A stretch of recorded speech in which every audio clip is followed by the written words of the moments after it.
కర్ణాటకలో ఒక విచిత్రమైనటువంటి పరిస్థితి చోటు చేసుకుంది.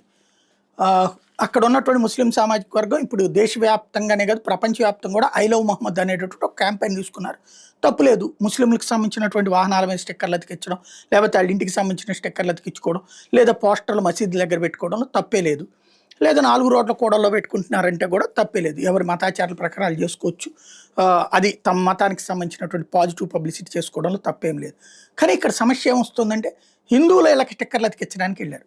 హిందువుల ఇళ్ళకి పెద్ద స్టిక్కర్లు అతికించడానికి వెళ్ళారు. దానికి వాళ్ళు నిరాకరించారు. మా ఇంట్లో ఎందుకంటే, దానికి సాయంత్రానికి వచ్చేటప్పటికి మీరు దైవద్రోహం చేశారు, మా స్టిక్కర్లు అతికిస్తానంటే మీరు వద్దంటారంటే మా దేవుడికి ద్రోహం చేశారని గొడవ. మొన్న కూడా అక్కడ అట్లాగే కదా చేసుకొచ్చింది, దైవద్రోహం అన్నటువంటి కాన్సెప్ట్ని తీసుకొచ్చేసి బరేలీలో కూడా చేసుకొచ్చింది. వాళ్ళు అతికిచ్చిన స్టిక్కర్కి బంతి తగిలింది కాబట్టి దైవద్రోహం. అంటే ఏంటిది అసలు? ఎందుకు తీసుకొస్తున్నారు?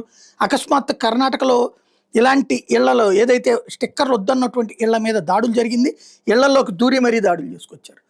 ఏదో సంథింగ్ చేసేటటువంటి ప్రయత్నం నడుస్తోంది.